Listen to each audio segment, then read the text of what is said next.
ఈరోజు ఫైజుల్లా షా ఖాద్రీ దర్గా అంటే కుండల్ దర్గా అని కానీ చెప్తారు. ఇక్కడ 113వ గంధ మహోత్సవం ఈ సంవత్సరం ఘనంగా జరుగుతూ ఉంది. ఇది మన నెల్లూరు నగరంలో మన ఫిష్ మార్కెట్ ఎదురుగా ఉంది ఈ దర్గా. దీనికి కానీ చరిత్ర ఉంది. 113 సంవత్సరాలు ఇక్కడ ఎప్పుడు భక్తి శ్రద్ధలతో ఈ యొక్క గంధ మహోత్సవం మన రొట్టెల పండుగ అయిపోయినా నెక్స్ట్ 2 వీక్స్లో ఇక్కడ ఈ యొక్క జరుగుతుంది.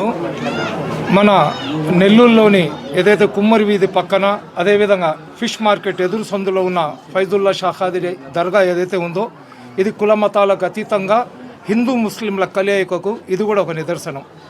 113వ గంధ మహోత్సవం ఏదైతే జరుగుతుందో ఈ గంధ మహోత్సవానికి ముఖ్య అతిథిలాగా రాష్ట్ర వక్ఫ్ బోర్డ్ చైర్మన్ హాజీ అబ్దుల్ అజీజ్ గారు రావడము, అదేవిధంగా హాజీ అబ్దుల్ అజీజ్ గారు వక్ఫ్ బోర్డ్ చైర్మన్ అయినప్పటి నుంచి ఎక్కడెక్కడైతే ధార్మిక ప్రదేశాలు ఉన్నాయో, మనుషుల యొక్క విశ్వాసాలతో కూడిన ప్రదేశాలు ఉన్నాయో వాటి అన్నిటిని కూడా భద్రపరుస్తూ అదేవిధంగా దానికి కావాల్సిన అన్ని హంగులు సౌకర్యాలను కల్పించే ప్రయత్నం ఏదైతే చేస్తున్నారో అందులో భాగంగా ఇక్కడికి రావడం జరిగింది.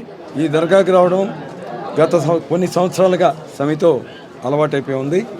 అదే రకంగా ఈరోజు నా కోరికల్లో భాగంగా మా అధినాయకుడు పవన్ కళ్యాణ్ గారికి, జనసేన అధినాయకుడు రాష్ట్ర ఉప ముఖ్యమంత్రి గారు ఆయనకి ఈరోజు బొంబాయిలో శస్త్రచికిత్స జరుగుతూ ఉంది.